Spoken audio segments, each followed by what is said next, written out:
I'm the only person in the United States ever to go to jail for check hiding. In the United States? Yeah, there was never a sentence for check hiding. This episode of Coffee Talks is brought to you by Marcum LLP Accountants and Advisors. Hello folks, and welcome to another episode of Coffee Talks. And today we have a very special guest for you. Normally we like to have people from the real estate world in this show, but sometimes we like to bring on personalities that really have an impact. And today we have the scrap metal king of New York, Adam Weitsman. You're not comfortable being called the scrap metal king of New York? Is that the first time you're being called the scrap metal king of New York? I'm not, probably.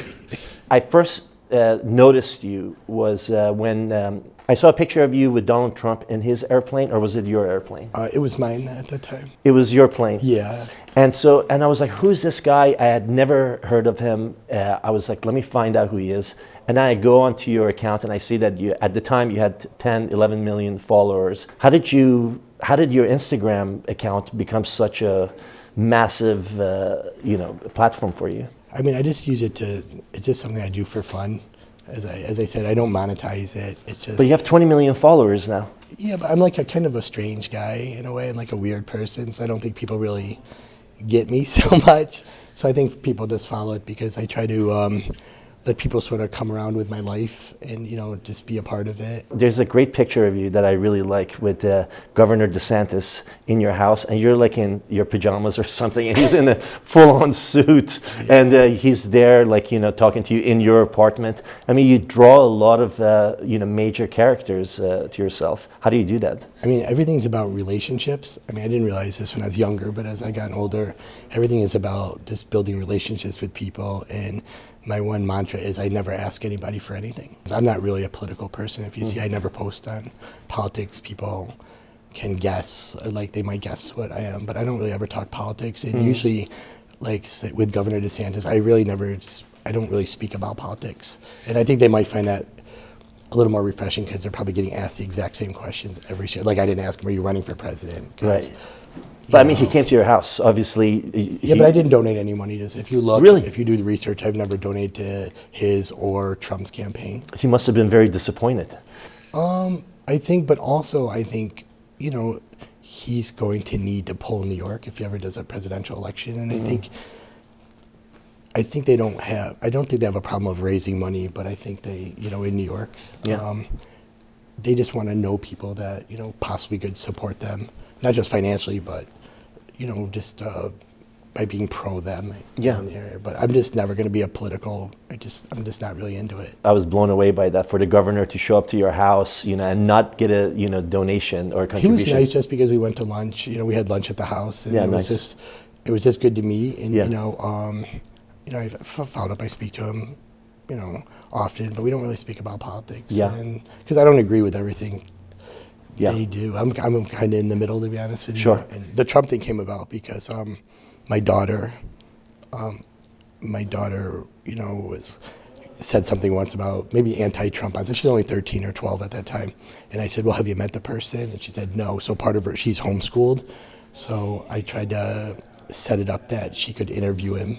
I have 3 daughters, and I want them to be able to, make judgments on their own. Yeah. And I don't sway them either way. And what did they think after the interview? I mean, he was very polite. Yeah. And he was very polite and very respectful and very kind. And I didn't think she thought he was going to be like that. He answered questions. I only posted a little snip of it. Yeah. But he answered a lot of questions, and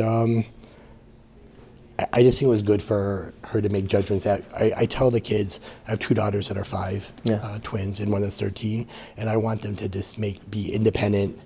I don't want them to have to rely on anybody else but themselves, and just to judge after hearing someone. And if you judge negative after hearing someone, that's okay. Right. But everybody you have to hear it from, I view their mouth first. You started out in the art world. How did you get into scrap metal? I was never going to be in the scrap metal business. I had a little gallery at 374 Bleecker Street, maybe 500 square feet.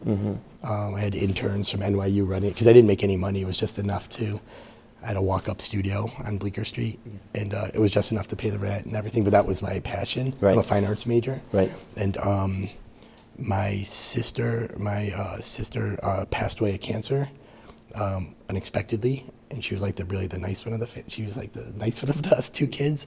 And my dad got very depressed, so he asked me to go help him for a short period of time, and then he needed some help. Yeah. And so he had a small he had a little small. It wasn't a big business. I went home, but the interns could run the gallery. It was tiny, like a really small gallery. So I came up, and then I never came. He needed help, and he never really asked me for anything. Yeah. He's a really good dad. Never forced me into his business. I owed it to him.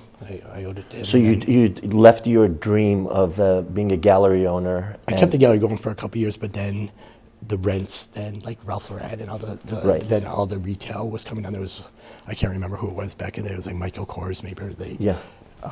And I just couldn't afford the rent. Went from like $2,000 a month to like $20,000 a month. Yeah. Because I had a long-term lease. Right. Once the lease was done, you're out. well, I couldn't afford. I just didn't have the money. I didn't come from wealthy family. I didn't have the money to pay. Right.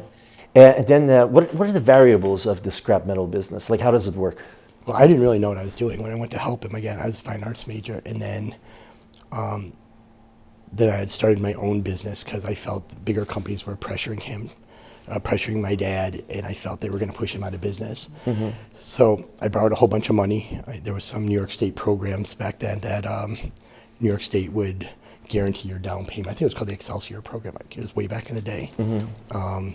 And I was next to a jail, so I could get I got prison labor. Mm-hmm. And I started that and got destroyed. Back then, it was just retail. Mm-hmm. It was just retail, collecting it from mostly households, people, farms, cleanups, things like that. And then I sort of got into the industrial-based business. So like IBM had computer. Back in the day, they used to manufacture computers in upstate New York. Right.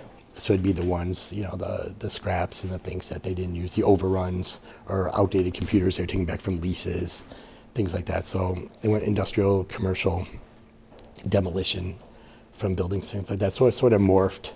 As it grew, it just morphed into like bigger jobs, bridge teardowns. It's cutting it, it's sorting it by chemistry, things like that, and you're making it specs for mills. A lot of the mills I sell to are in the United States, but I also export out of Albany to Turkey is probably one of the largest places I sell to in India. They'll process it or melt it, and then I'll buy some of it back as rebar, plate, channel, beams, and then I'll resell that material.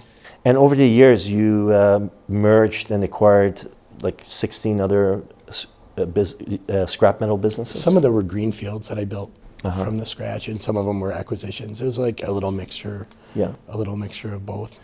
And then early on, when you started your business, you got into trouble with the federal government. Yeah, I got arrested back in 1998. It's 25 years ago, something like 25 years ago. I mean, I was guilty, I did it. I served a year in Otisville. In Otisville? Yeah, Otisville prison was, I don't know how far it was from here. It was but I was living in upstate New York, so it's probably a 3-hour drive, I think, from upstate. So I did a year. Looking back, I was really arrogant, and I was like arrogant. It's my own fault I went to jail. I mean, there were some things that happened with the business that spurred it to happen, but I just it was my own bad karma, so I only thought about myself. If it didn't enrich me, I didn't really give a shit, and that's in my 20s. It was just like, if it didn't help my life, I don't know, it's just really, then when I went to prison, I lost everything.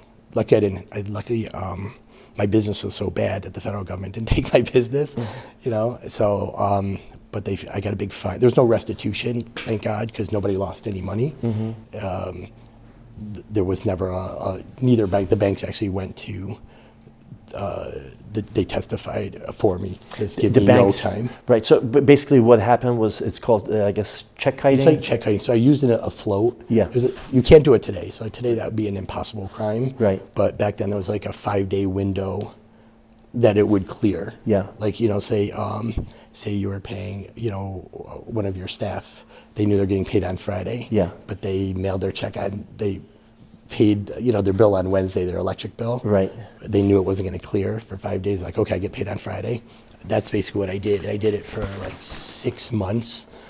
And then I got the plant running. Right. The plant was down. It was being built. I was like, I knew I was going to get the plant running. Yeah. Because I just spent every dollar I had to build this new plant, and I couldn't get it running. And the company that was providing the equipment filed Chapter 7 before they finished it. So I had this plant that's like 3/4 built, and my line of credit was maxed out because I had inventory everywhere. And then the market crashed, and it's my own fault. You know, you act like that, and you know you get bad karma. And then you know, God said, okay, you're gonna f with me. I'm gonna f with you harder. And then I was in top bunk of a jail for a year. I don't think God works with the banks. No, but he works with, like, if you're bad to people. I'm not the most religious guy, but if you're bad to people, you know, this is what you get in the end. Maybe short term it works, but long term, being a selfish person is greed. Is never a good trait. Like, what was the first thing going through your head when you got sentenced? Because nobody, you know, weren't you the only person in New York to ever get sentenced for that? I'm the only person in the United States ever go to jail for check hiding. In the United States? Yeah, there was never a sentence for check hiding before, but doesn't make it right, you know, and maybe they, you know, but I deserve to go. And the hard part, jail wasn't the hard part, it was leading up to it, the unknown, because it takes a while, like, to go through the system, you know, by the time you get arrested and go to jail, it's years, you know, not like 6 months, it takes like a couple of years. Yeah. And that was the worst part, is the unknown. And what did you learn in prison? But I had to change, like, how I was to other people and how I interacted with people, and not to be greedy, to be more polite and respectful and treat everybody good, you know, and just because you get a little money doesn't make you any better than anybody else. It took me 20 minutes to f up my reputation, and now it's taking me 20 years to rebuild it. So 20 years for 20 minutes was not a good move on my part.